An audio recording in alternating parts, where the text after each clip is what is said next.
6. "Mercy!" Scrooge said.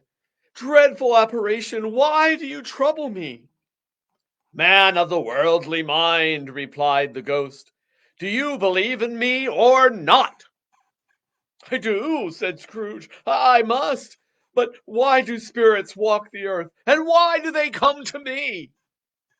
"It is required of every man," the ghost replied, "that the spirit within him should walk among his fellow men, and travel far and wide. And if that spirit goes not forth in life, it is condemned to do so after death. It is doomed to wander through the world, oh, woe is me! And witness what it cannot share, but might have shared on earth, and turned to happiness." Again the scepter raised a cry, and shook its chains, and wrung its shadowy hands. "You are fettered," said Scrooge, trembling. "Tell me why?" "I wear the chain I forged in life," replied the ghost.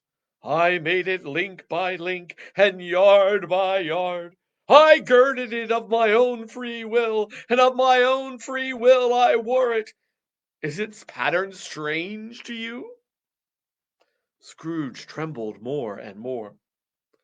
"Or would you know," pursued the ghost, "that the weight and length of the strong coil you bear yourself?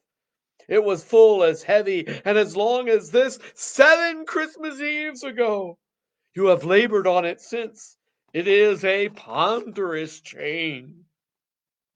Scrooge glanced about him on the floor, in expecting of finding himself surrounded by some 50 or 60 fathoms of iron cable, but he could see nothing. "Jacob," he said imploringly, "oh, Jacob Marley, tell me more. Speak comfort to me, Jacob." "I have none to give," the ghost replied. "It comes from other regions, Ebenezer Scrooge, and it is conveyed by other ministers to other kinds of men. Nor can I tell you what I would. A very little more is all that is permitted to me. I cannot rest. I cannot stay. I cannot linger anywhere. My spirit never walked beyond our counting house. Mark me! In the life my spirit never roved beyond the narrow limits of our money changing hole, and weary journeys lie before me." It was a habit with Scrooge, whenever he became thoughtful, to put his hands in the breeches of his pockets. Pondering on what the ghost had said, he did so now, but without lifting up his eyes or getting off his knees. "You must have been very slow about it, Jacob," Scrooge observed in his business-like manner, though with humility and deference. "Slow!" the ghost repeated. "7 years dead," musked Scrooge, "and traveling all the time."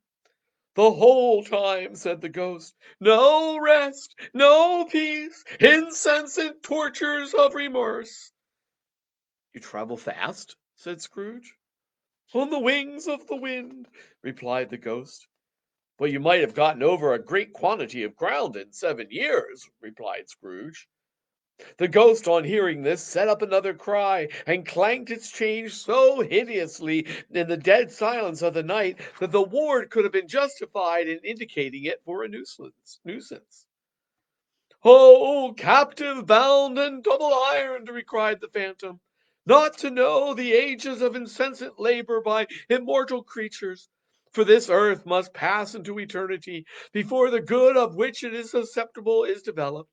Not to know that any Christian spirit working kindly in its little sphere, whatever it may be, will find its mortal life too short for its vast means of usefulness. Not to know that no space of regret can make amends for one's life's opportunity misused. Yet such was I! Oh, such was I!" "But you were always a good man of business, Jacob," faltered Scrooge, who now began to apply this to himself. "Business!" cried the ghost, wringing its hands again. "Mankind was my business. The common welfare was my business. Charity, mercy, forbearance, and benevolence were all my business. The dealings of my trade were but a drop of water in the comprehensive ocean of my business. It held its chains up at arm's length, and as if it were the cause of all its unveiling grief, and flung it heavily upon the ground again. At this time of the rolling year, the scepter said, I suffer the most. Why did I walk through the crowds of thy fellow beings with my eyes turned down, and never raise them to that blessed star which led the wise men to a poor abode?